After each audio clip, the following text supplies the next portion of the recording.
Hello, everybody. I want to talk to you today about Anderson Cooper. Now, he's branded by many as the golden boy of CNN. And Anderson Hayes Cooper, he's graced the screens of millions of viewers every weekday since the start of his eponymous program, Anderson Cooper 360 Degrees, in 2003. Now, Anderson is known for his ability to become very relatable to his audience. Other people's stories to tell tonight. There are stories of survival. I spend much of the day talking to people who survive.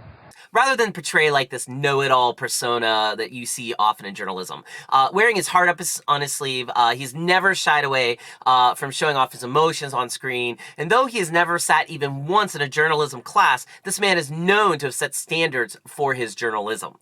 Cooper grew up in a family that bursted with creativity. His mother, Gloria Vanderbilt, was not only a writer, but also a designer and an artist. Gloria Vanderbilt, who lived till about 95, she was known to be an earlier developer of blue jeans, believe it or not. Wyatt Emery Cooper, Anderson's dad, was an actor throughout his youth. He later worked as an editor and wrote various plays and novels. The story of Anderson's parents is actually a pretty interesting one. If you consider that Mrs. Vanderbilt descended from a very wealthy family, in contrast to her hubby, who, battled poverty throughout his young age, this union was definitely a product of those, like 1 in a million chances. In the early 60s, the two frequently appeared on best dressed couples lists, proving that Vanderbilt's designer skills were very much real.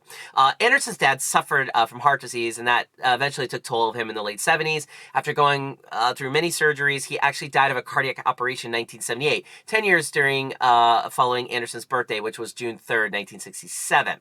Now, 10 years after the incident, another calamity struck, unfortunately. Anderson's big brother jumped from a 14th floor penthouse in New York. His suicide was apparently motivated by acute psychosis after developing an allergy to salbutamol.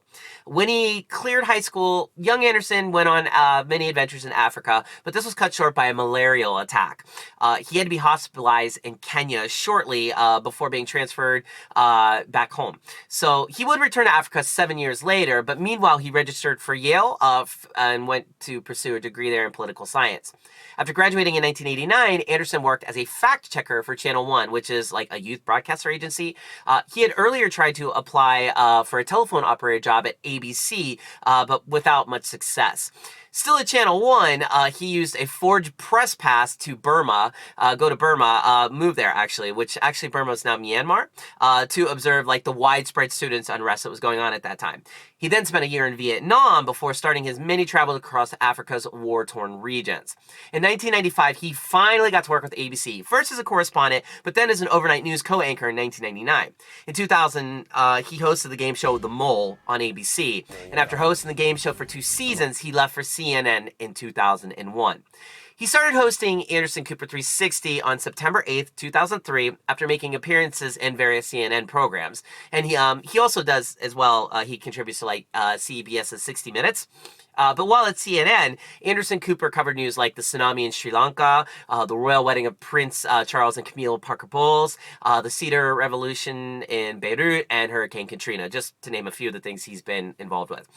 In 2007, Cooper signed a multi-year deal contract with CNN that would allow him to continue as a contributor to 60 Minutes, as well as doubling his salary from about $2 million annually to a reported $4 million. Good job.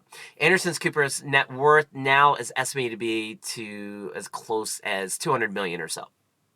In 2017, Cooper and his mother, Gloria Vanderbilt, co-authored The Rainbow Comes and Goes, a mother and son on life, love, and loss.